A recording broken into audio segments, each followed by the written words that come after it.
Good morning and welcome to another episode of the Coffee Break Podcast. Thank you for joining us live on Facebook, YouTube, and Twitter, wherever you're joining us right now, or on Loc-Doc.net/live. Things look a little different, and we are excited about it, and that is one of the reasons why we're going to be talking with this guy over here in the nice, Yes. what do you call that pattern? I'm going to call it Texican. That. We'll be talking with Aaron Beaver right after this. We got so much to say. We got a podcast to make. We're sipping on lattes, and it's time for a coffee break. It's time for a coffee break. Oh yeah.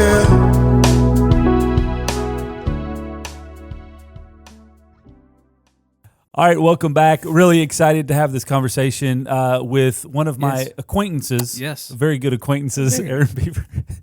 I appreciate that. We'll talk more about that in a little while. Yeah. Aaron Beaver is one of our team members, actually a longtime friend of mine, but one of our team members now for the past couple of weeks. Yeah. And has been around the organization in different capacities for a while. But we're excited to kind of talk with him today and chat about telling a story, and why it is that we do some of the things that we do, including this right here, and why this room looks the way that it is right now. It's been a very exciting transformation here over the last several weeks. So we're going to talk about that in just a few minutes, but before we get to that, we do have a segment called Rapid Fire, and this is 5 randomly selected questions with a unknown point value for each one of them. So we'll go ahead and get started into that. You ready to go? I am. Okay.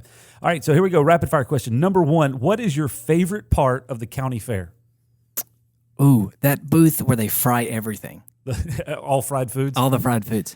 I need to tell you a story sometime about, I was recently on a trip to Minnesota, and everybody asked me if I was going to the fair, and I was expecting a county fair. Dude, no, not at all. It is crazy. Yeah, but nobody told me that. Anyway, we'll talk about that later. Oh, man. Number 2, what show on Netflix did you binge watch embarrassingly fast? I think all of them. Any show, that's the problem with Netflix. Anything that I watch on Netflix, I just consume it. Yeah. So like Parks and Rec, all of them. Like any of those types of shows, comedies. So anything that has a whole like season or series. Yeah, seriously. Yeah, I like if it's available, I'm gonna blast through them. So I'll give you another one. Have you seen Live PD? I've not. You need to check out Live PD because that's another one that'll suck a lot of time out of your life. Number 3, what blog or website are you embarrassed to admit that you love? Well, I only have one website that I check. Honestly, Loc-Doc.net. Oh, cool. /connect. It's Jalopnik. It's a car automotive website. So I'm not embarrassed. Yeah, but that's the one. What is the deal? Everything car related. So they kind of just anything that's happening in the automotive world, racing, new cars that are coming out. Like they that's the first place it'll hit. Cool. All right, let's see here. That is number 3. Number 4, what food could you not live without? What food could I? My wife's. Guys, she is an amazing cook. Like, no lie. Like, seriously, it's amazing. I got home 2 nights ago, and we had fresh homemade cinnamon rolls. Yeah, I saw the picture. They looked good. Amazing. Yeah. But her cooking. I was expecting some the next morning, but I didn't. She took them to her work. Oh. All right, and then the last question. I've got 2 here, so I'm gonna toss this one out, and then maybe we'll follow up with a 6th question. But what interesting skill do you want to learn? Man, interesting skill that I want to learn. This is kind of I don't know of an interesting skill that I want to learn. I would love to be a little bit better at the things that I am good at this moment, but a skill, I like to do a Rubik's Cube. I can do it to the 2nd level, but I can't get that 3rd. So I need that 3rd level of skill. So it would be a Rubik's Cube. All right, there you go. And then the last question, which is not included in your scoring, but what invention do you think, you're a big tech guy, what invention do you think will be popular in the next 10 or 20 years?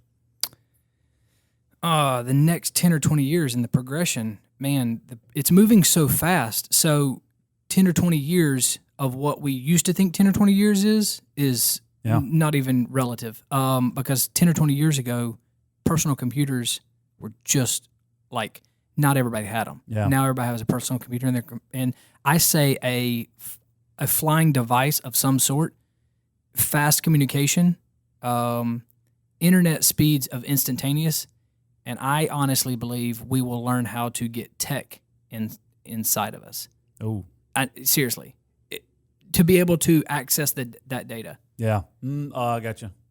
I know it's weird. Yeah, that is kind of... It's cyborgish, but I think it's very close on the rim to being able to just access the data. Not necessarily that it's there. Yeah. But you could be able to access it to pull it in. Cool. All right. So very good. That probably... Did I pass? Yeah, you passed 713. Ooh, 713. So that's pretty high. Yeah, that's pretty good score. I know. All right. So thank you very much for taking time out of your busy schedule to join us here today. I appreciate the opportunity. This is a lot of fun. I've been waiting. This has been a while. Yeah, I was going to say you joined us. I don't even know. It's been 8 months ago. Yeah, probably somewhere around there. You can scroll back through some of the old episodes, and we were talking about kind of solopreneurship and your Suffer Club. Yep. Running Yep. I guess it's not really a running club. What would you classify it as? It's just self-endurance. I would say anything endurance, anything pushing yourself. If pushing yourself is walking a mile, then you're a part of the club. If running a 24-hour race or 12-hour race or a 5K or cycling, anything that's pushing yourself, you're part of the club. Just find some way to push your limits. So exactly. All right. So we talked a lot about that. Mm-hmm. Fast forward, we're now sitting here. You joined our team. Yeah. I don't even know exactly when it was now because these months are running together so fast. So I think it was the end of July or something like that. Yep. And the whole reason for that was, as our company has continued to grow, we have continued to try to understand how we can tell our story better. Yeah. And so because we have known each other for such a long period of time and kind of learned that process, and you understood a lot about how Loc-Doc has been growing and how Loc-Doc's been operating, how can you come in and tell the story? So that's going to be kind of the first question. The first point of conversation is, one, why should people tell their story? Why do people care, right? Why do people care about the story? Yeah, the story is extremely important for a bunch of reasons, but one of the main ones that I feel is important why is because it allows the people that are coming on to capture the vision. So one of the things that Loc-Doc has done very well is the staff understand the story and have caught the vision very well. So I've been given the ability to see under the hood of Loc-Doc for quite a few years, as long as I've known you, and to understand the story and understand how Loc-Doc has grown or how they have progressed, or now that the staff is actually telling the story. Yeah. And so by sharing the story, it's really important, because especially in the service industry, a lot of times the tech or the things that you're selling are disposable. They're only going to stay alive for as long as that manufactured product, and it's going to evolve. Yeah. So you think about the lock industry, okay? And it was locks, and now it's moved into the digital realm. Yep. Right? And then it moved into so much more. So if all you were doing was telling the products that you were sharing, or let's say the food industry, right? So if you're sharing the story, it's so much more than just the products that we're serving. Take a local coffee shop in the area, not just coffee, right? Yep. And they've done a great job of telling their story, and where it's not just coffee. The name is great, right? But it's so much more about sharing the story. And so for me, it's extremely important to understand the story, to understand the angle of the story, and then find out ways for people on ramps to be a part of that story. Yeah. That's where people want to be. If you're not sharing your story, nobody has the ability to get to be a part of your story, and people want to be a part of something. Yeah. And so by sharing your story, wherever it is, wherever you want to pick it up, it's not necessarily the beginning. Sure. It could be the middle to the end of the story, just giving them an opportunity to be a part of it. So with that said, because I think you set up kind of the understanding of why you would tell a story. Yep. One of the things that I feel like I have learned through talking with people, and I know that you have dealt with it because of the storytelling capacity that you've been in for the past 15 years, is people often undervalue their story. Oh, 100%. Well, nobody wants to know about this or that or why this company started or what we do. Like, it's not really that important, or just even an individual story. So what is the kind of conversation that you have with people? Or what is the rebuttal you have when people say, well, hey, our story is not that important, so we don't need to tell it? I would first off tell you you're dead wrong, because your story is extremely important. And there's a lot of reasons why the story is important, and a lot of reasons why I look at stories to be important. Because for me, a story gives me a glimpse into hope of what was and what could be. So for a lot of people, especially like the Loc-Doc story of the evolution of Loc-Doc, we're not going to get into that, but to understand that story from me on the other side, to know like this is a venture that I want to definitely be a part of. This is a company that I want to be a part of because I understand the story. And I know that where I'm coming on at the on-ramp is just the tip. I mean, like the growth is so much more, and it's only because I know the story. Yeah. Right? So if I was externally and I'm a content creator, there's no reason for me to come to a locksmithing company, right? Yeah. A security company, right? And so, but because I know the story, I'm like, oh, of course. Yeah. Like I'll stop what I'm doing and I will pivot in my business and come be a part of what you're doing because I know your story. Yeah. So that right there, being able to share your story, you're giving people some hope. One, if you're in the industry and you're doing it really well, it's important to share your story because now you become the leader. Now you become the people that come to you and talk to you. Yeah. So a lot of what you see on the web is people sharing their story. They just now become, they may not be doing it as good as you. Sure, yeah. But who cares? You're not sharing your story. I'm sharing my story. So now I'm better than you, no matter the fact that I could be going under. Like the ship could be sinking. I'm still telling my story. Yeah. And so look at Gary Vee. Yeah, I was going to say, I reference Gary Vee a lot on the podcast because he's one of these guys where you have to watch with caution. But when you watch him, his whole mantra is document over creating. Just document what's going on, the good and the bad. Show what you've learned, show where you're failing, show where you're winning.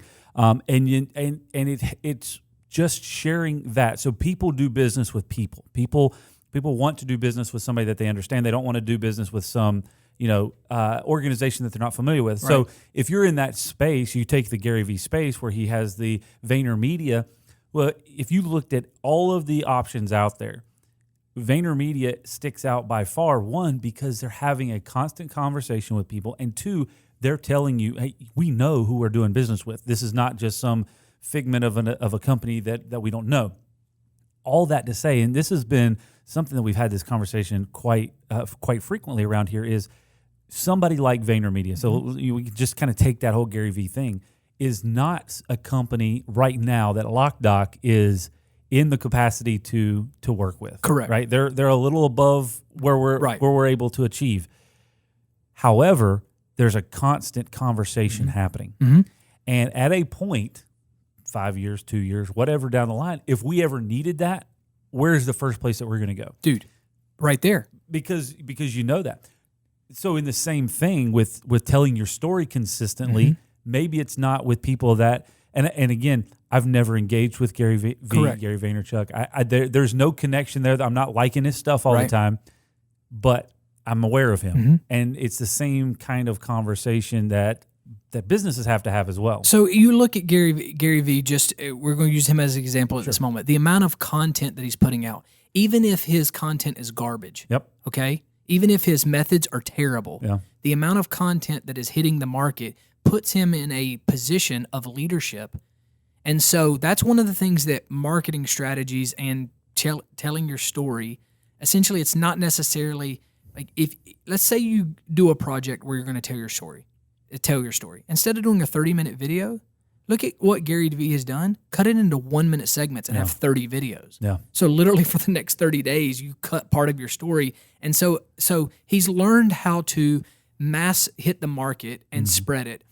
That's not, a lot of companies aren't going to do that because it can feel sleazy. Yep. Okay. So as much as Gary Vee, like as much as I love his content, I consume it. At some point, I'm like, it gets overwhelming. It does. Yeah. It definitely gets overwhelming. So, but it's part of the concept of you're telling your story continually. He has a storyline. Right. Gary Vee is in a business to make money so Right. that he can buy the New York Jets. Like, correct. That's his story. That's his. He was an immigrant. His family was an immigrant to the United States, and so you know his story. Gary Vee, you can send us the money that we're getting from this. Like we just sent you so many followers. So, but that's his whole storyline. Correct. And so the understanding of that, and he's just re-emphasizing. Correct. It. Now that's not for everybody, like No. you just said, but the relevance of, do you even know what Gary Vee does? The products and the services that Gary Vee offers. I know he does wine. Okay. I know he bought K-Swiss shoes, but other than that, couldn't tell you what VaynerMedia does. Okay. So it's very interesting, but you know who he is, I do. and you know what you know the storyline along the organization. So my question with that, and that's one of the points that I have here, is why do we as Loc-Doc Security not talk about products? Because that's one of the you look at those two things, and we have these conversations all the time. Right. When I was on my way over here to the studio, Mike stopped me in the back, and he said he was just on a customer site, and the guy said, "Oh wow, I didn't know you guys did all this stuff." Right. So, but because we don't talk about product all the time. Why would we not do that? Product, like I said at the beginning, product is it's got a shelf life. Yeah. And honestly, the great part about Loc-Doc is not the product. Yeah. It's our techs. Yeah. It's the service that we provide. Yeah. So for us to discredit, for us to promote our product, it's a discredit to where our true quality is. A lot of the people out there, your techs or your business is actually the most important thing that you're doing. Yeah. And for you to talk about a job that you're doing is discrediting, honestly, the service that you're providing, because most of your clients are actually not coming to you because of the product. Yeah. They're coming to you because of the service. Yeah, because people do business with people, and that's finding those connections, building those relationships. It's part of that entire conversation. It's not transactional. We're not just here, buy this widget, move on. You're building relationships with people and solving their problems for them in that related space. 100%. And I think a lot of times the marketing strategy, that's easy, low-lying fruit. Yeah. That's easy. So it's very easy to grab a lock, right? It's very easy to grab this and say, hey, this is what, that's the easy part. Yeah. Creating a story around a technician providing a service or fixing a solution or making our customers the hero, right? We're the guide. Yeah. At the end of the day, we are Loc-Doc is the guide. Yep. We're not the hero. Yeah. We're here to make you the service that we provide you.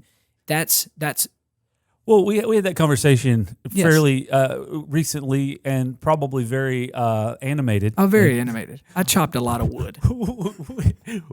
we don't protect people and property, Right. As an organization, we are in the security space from a security product standpoint, but we don't physically. That's correct. We're not physically protecting. We're helping people to implement those products into their organizations, into their businesses, or what have you. So we're guiding them on best practices to implement these products and install them for them, whatever. But we're not the ones that are physically protecting them. So we're guiding them down that line That's rather correct. than being that person that says, "Ta-da! I solved all your problems." Right. Because we're honestly a problem solving company. Yeah. We really are. And so from that stance, we could offer you a variation of products. We're not one, like, if you don't want this, you can't go with us. And that's a thing for a lot of companies. You pigeonhole your customers to say, you can only do this. If you don't do this, you got to go with someone else. Sure. And that's not Loc-Doc. We're a problem solving. So you come with us with a problem and our solution doesn't fit that problem. Yeah. We're here to fix that problem. Yeah. It doesn't matter what it is. X is the problem.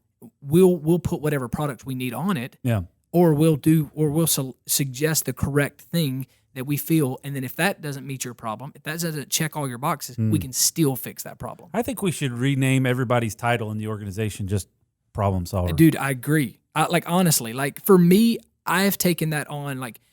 My title here is content creator, right? Yeah. We labeled you the chief content creator. Chief content creator. But honestly, I have found myself to be a label that I put on myself is a problem solver. Yeah.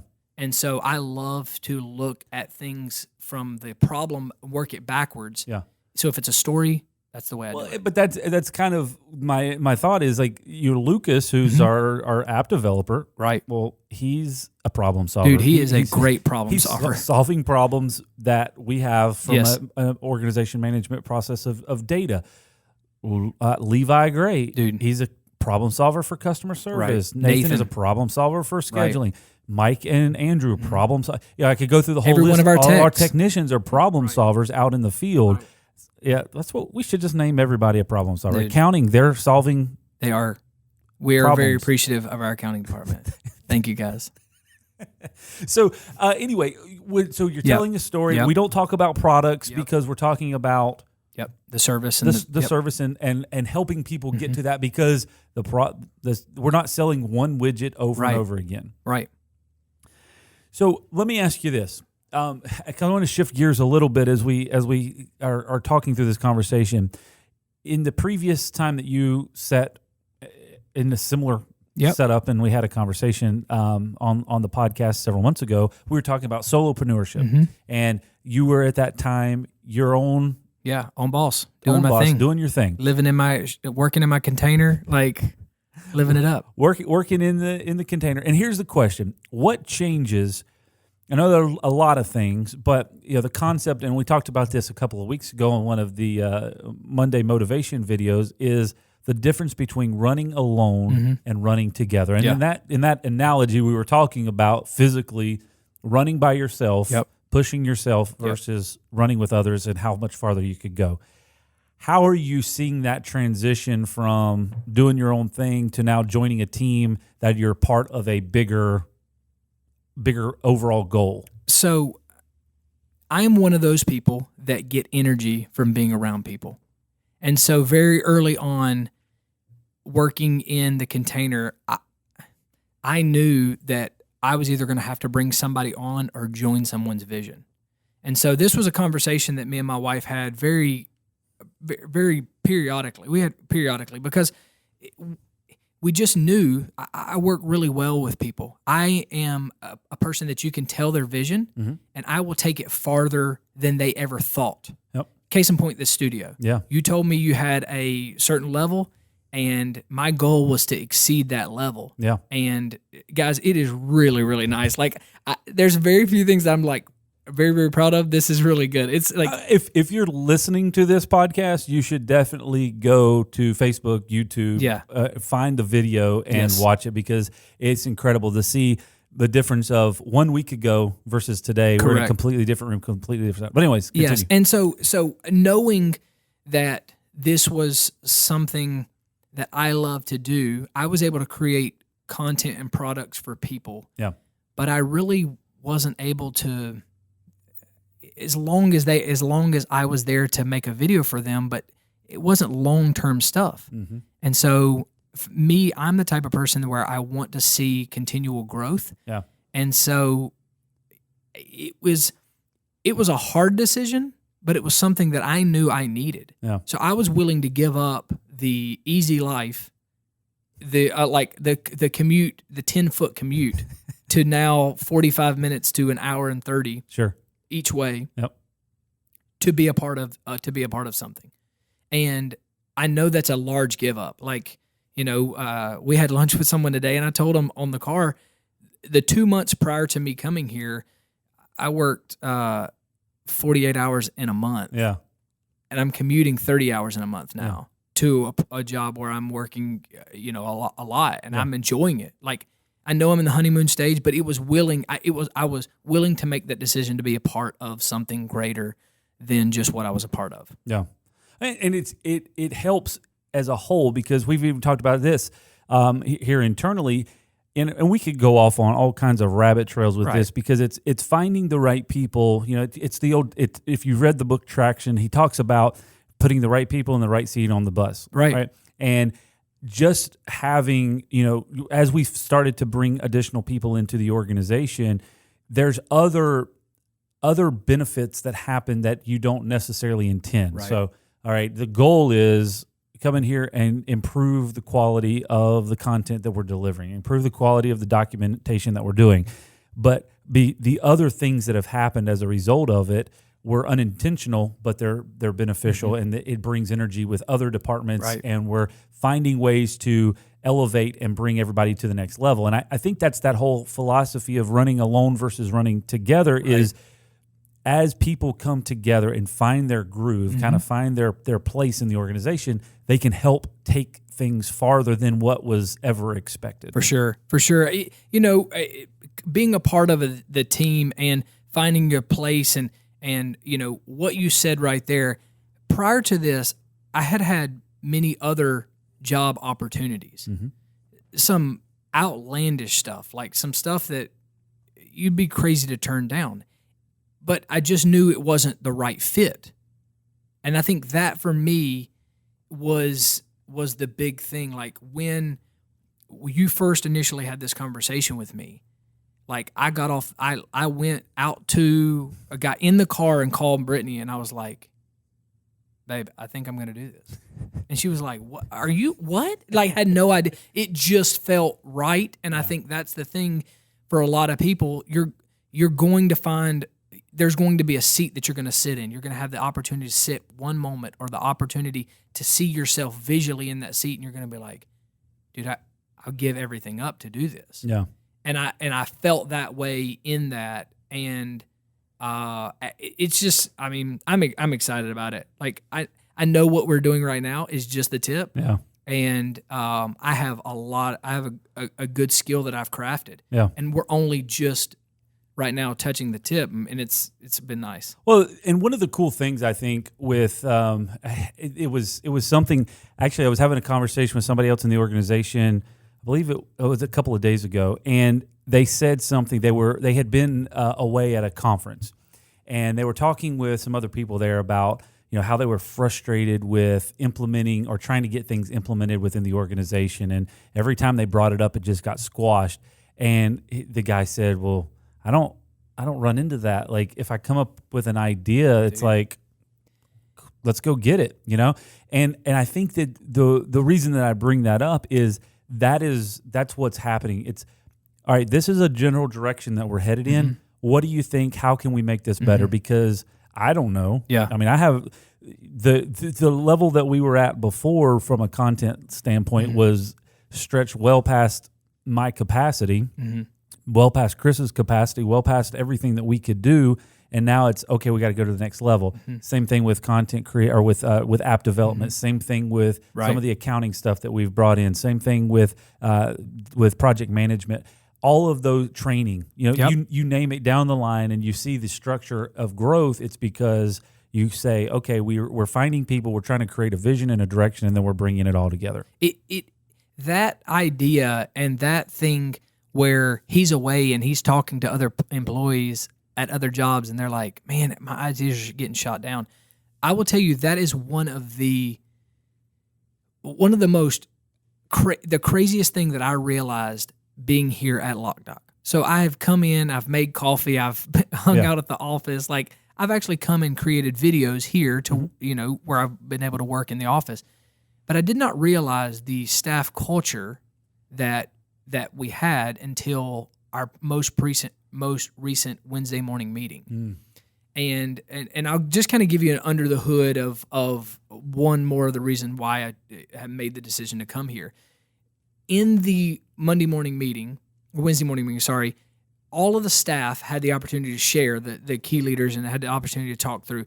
But they always talked about always improving. And they talked about having other people in other departments come and give them input because they could see something that they could not, they couldn't see because of the circumstances, the vision that they had. So somebody brought up the accounting department coming and looking at the warehouse. It's pivotal because that's not a normal culture. Yeah, people don't like to be their stuff to be analyzed or criticized or changed. And here at Loc-Doc, it's quite different. It's like, hey, we just built this. How could it be better? Yeah.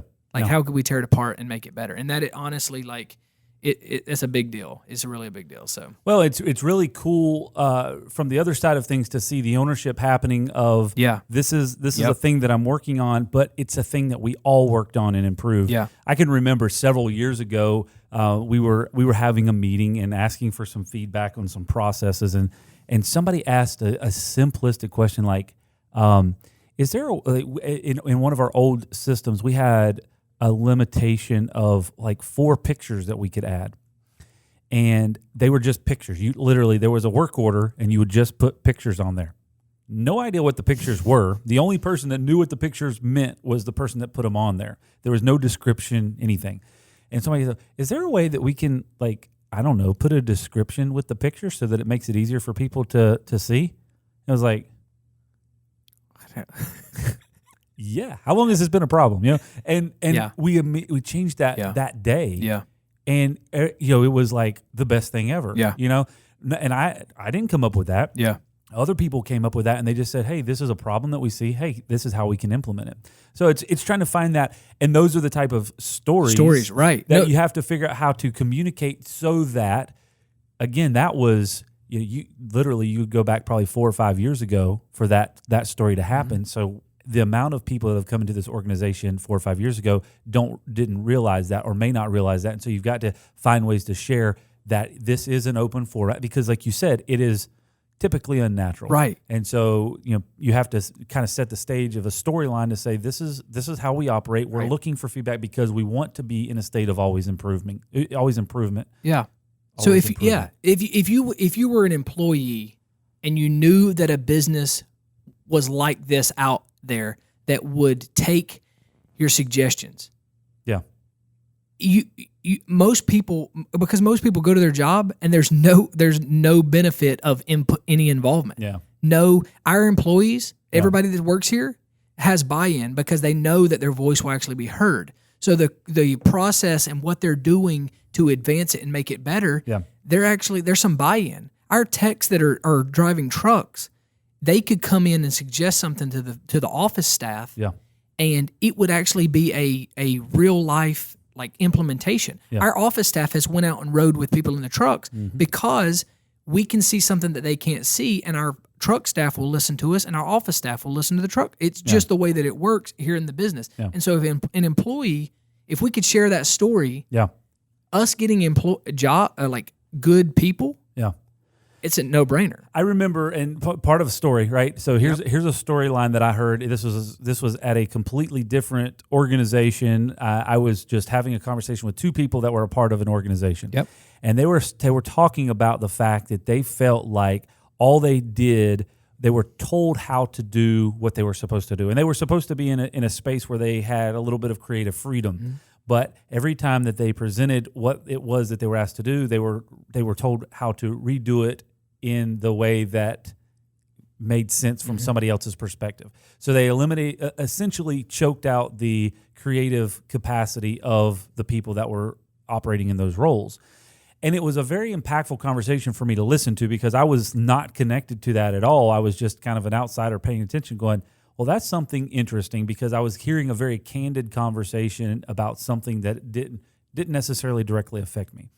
And it's something that we try to keep in mind around here. Are we perfect at it? No, not at all. But it is something that I try to understand when you're asking somebody to do something, if you can give them a vision and parameters and let them go at it, if it comes back different than what you expected, assess it for maybe it's better than than you expected, right?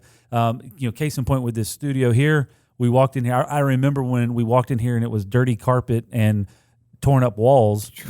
And I was like, this is our new studio.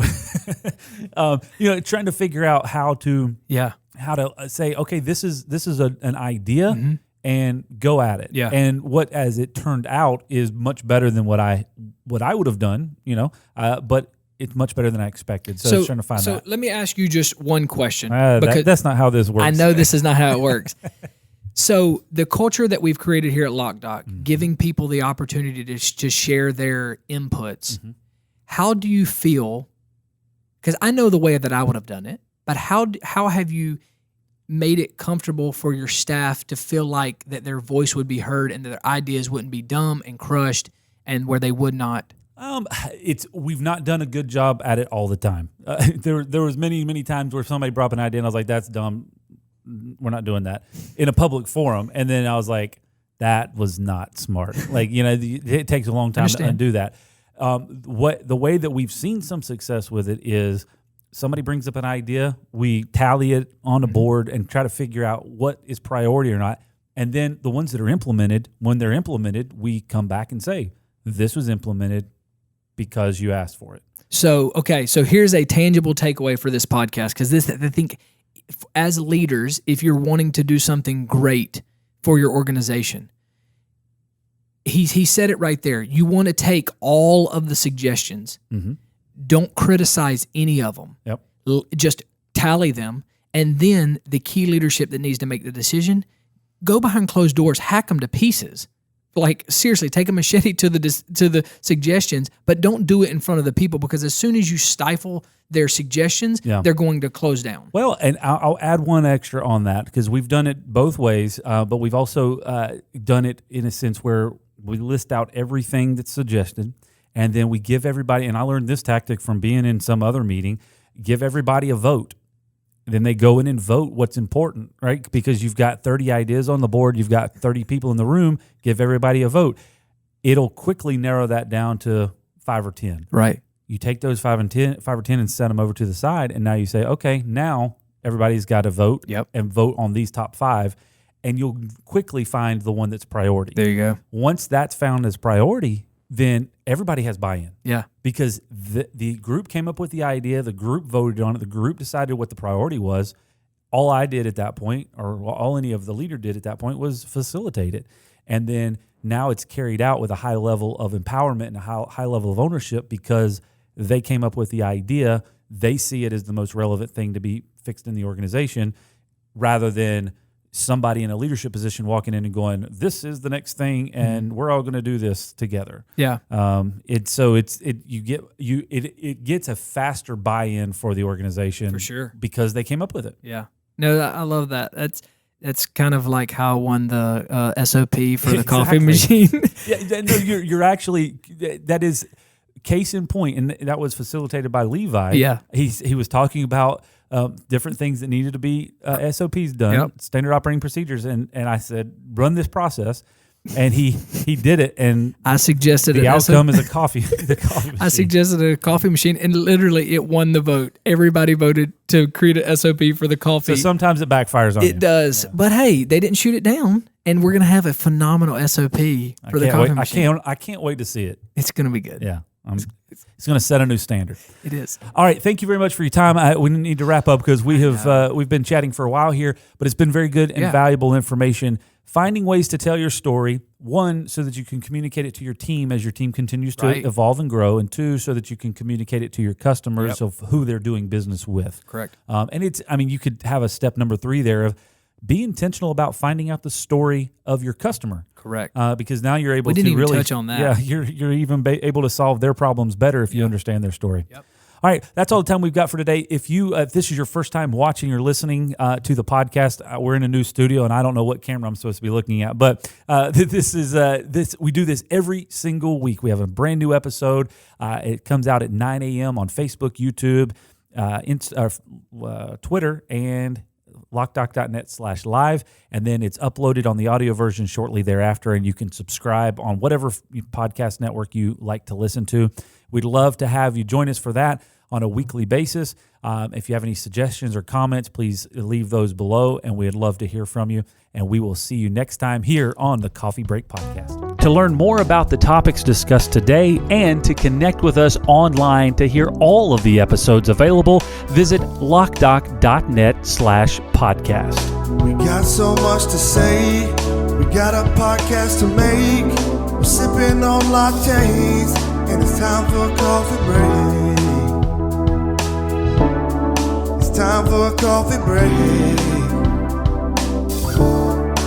Oh, yeah. The Coffee Break Podcast is brought to you by Loc-Doc Security. We'd love to connect with you online on Facebook, Instagram, Twitter, YouTube, and LinkedIn. Just search LOCDOCINC.